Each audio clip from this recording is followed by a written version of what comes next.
Good morning, all of you. I am Shailesh Kumar from Oxaria Coaching Center. Welcome back on my YouTube channel.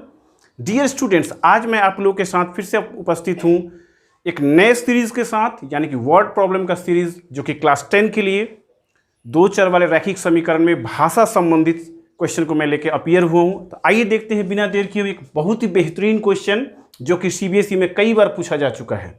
ध्यान दें, दो धनात्मक संख्याओं का अंतर 3 है। यदि प्रत्येक संख्या में से 3 घटा लिया जाए तो उनका अनुपात 2:1 हो जाता है।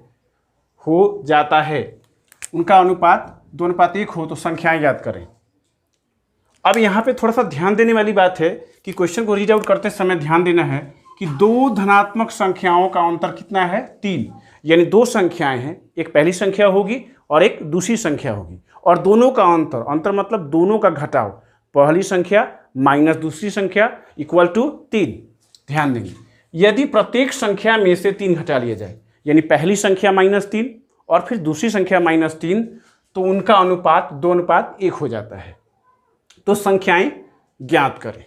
अब ध्यान देना है इस क्वेश्चन को, हो जाता है या हो जाता है तो अच्छा रहेगा। हो जाता है तो यहाँ पे लिखें संख्याएं ज्ञात करें। आइए देखते हैं इसे सॉर्ट आउट करके। मान लेंगे, माना कि पहली संख्या को मान लेंगे। पहली संख्या को हमने क्या मान लिया? x, और दूसरी संख्या को मान लेंगे y।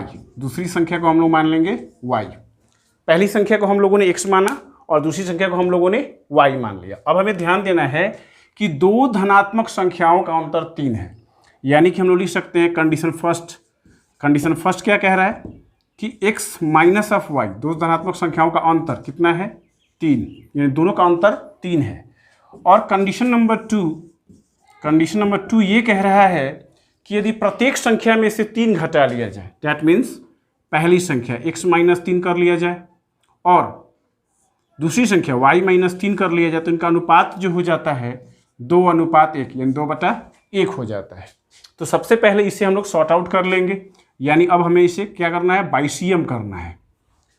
बाइसियम करते वक्त ध्यान दें, 1 से मल्टीप्लाई होगा इसमें, यानी कुछ ये इस प्रकार से होगा। 1 से मल्टीप्लाई करने पर ऐसे लिखेंगे 1 × x - 3 और इक्वल टू 2 × y - 3। कैसे हुआ? बाइसियम हमने किया, इसलिए वो ऐसा हो गया। अब हमें थोड़ा सा ध्यान देना है। 1 × x से 3 में गुना करेंगे तो -3, और यहाँ पर 2 × y और 2 3 6। पहले हमने इसमें गुना किया, फिर इसमें मैंने गुना किया। यानी अब इसे हम सॉर्ट आउट करने के लिए एक तरफ ले लेंगे, यानी x ये +2y है तो -2y, और ये -6 और ये -3 है तो +3। यानी अब ये इक्वेशन हो जाएगा x - 2y इक्वल टू -3। एक माइनस हो एक प्लस हो तो हमेशा घटाते हैं। 6 में से 3 घटाएंगे 3 होगा, और बड़ा के सामने माइनस है तो माइनस हो जाएगा। अब ये हो गया आपका समीकरण 2। ठीक है, अब हमें क्या करना है कि एक समीकरण हमने फाइंड किया है x - y = 3, और दूसरा समीकरण x - 2y = -3। अगर हम दोनों समीकरण को ध्यानपूर्वक देखें, अगर दोनों समीकरण को एक दूसरे से घटा दें तो परिणाम शायद मिल जाए। देखिए, लिखेंगे नाउ समीकरण 1 - 2, समीकरण 2 करने पर, क्योंकि हम यहाँ पर x को एलिमिनेट कर दे रहे हैं। x को जब हम विलुप्तीकरण विधि से एलिमिनेट करेंगे तो y की वैल्यू फाइंड हो जाएगी। अब हमें क्या करना है? x - y = 3, और फिर लिखेंगे x - 2y और इक्वल टू -3। थोड़ा ध्यान दें, अगर हम इसे सब्ट्रैक्ट करेंगे तो साइन चेंज हो जाएगा, और यहाँ पर भी साइन चेंज हो जाएगा। अब हम इसके ऊपर वाले चिन्ह से मतलब नहीं रखेंगे। देखिए, x और ये x कैंसिल आउट हो जाएंगे। यहाँ पे यहाँ पे माइनस होगा, यहाँ पर माइनस होगा, यानी x - y = 3, और यहाँ पर +2y और यहाँ पे -y। इसका मतलब ये घटेगा और केवल y हो जाएगा, और 3 और 3 6 होंगे, यानी y का वैल्यू तो हम लोगों ने फाइंड कर लिया, 6 हो गया। अब हम समीकरण में रख के आसानी से इसका वैल्यू निकाल सकते हैं।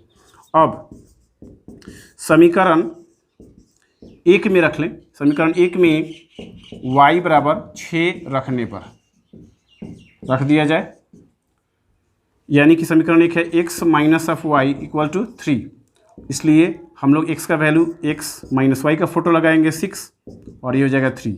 x की वैल्यू हो जाएगी 3 और ये -6 है तो +6 और यहाँ पर हम लोग और का साइन देंगे। x की वैल्यू हो जाएगी 9 और 3 कितना होगा, सॉरी 6 ना होगा, यहाँ पे -6 है तो +6, 6 और 3 9, इसलिए आप x की वैल्यू लिख सकते हैं 9। इसलिए आप लिख सकते हैं पहली संख्या बराबर यानी x, यानी कि x या 9 और दूसरी संख्या इक्वल टू दूसरी संख्या को हम लोगों ने क्या सपोज किया था, y, और y की वैल्यू कितनी है, तो y की वैल्यू हम लोगों ने फाइंड की है 6। अब थोड़ा क्वेश्चन को देख लें एक बार कि क्या हम लोग जो बनाए हैं वो सही है या नहीं। दो धनात्मक संख्याओं का अंतर कितना है, 3 है, यानी कि x माइनस वाई, या 9 में से 6 घटाएंगे 3, बिल्कुल सटीक। यदि प्रत्येक संख्या में से 3 घटा लिया जाए, दोनों में से 3 घटाइए, 9 में से 3 घटाएंगे 6 और 6 में से 3 घटाएंगे तो 3, यानी 6/3, यानी 2:1, यानी कि बिल्कुल बात सही है। तो इस प्रकार से डियर स्टूडेंट्स आप लोग वर्ड प्रॉब्लम्स को बना सकते हैं। मेरे चैनल को, यदि आपको मेरे वीडियो पसंद आते हैं तो मेरे चैनल को लाइक करना ना भूलें, सब्सक्राइब ना करना भूलें और साथ में बेल आइकन को प्रेस करना बिल्कुल ना भूलें। Keep watching and keep practising. Thank you.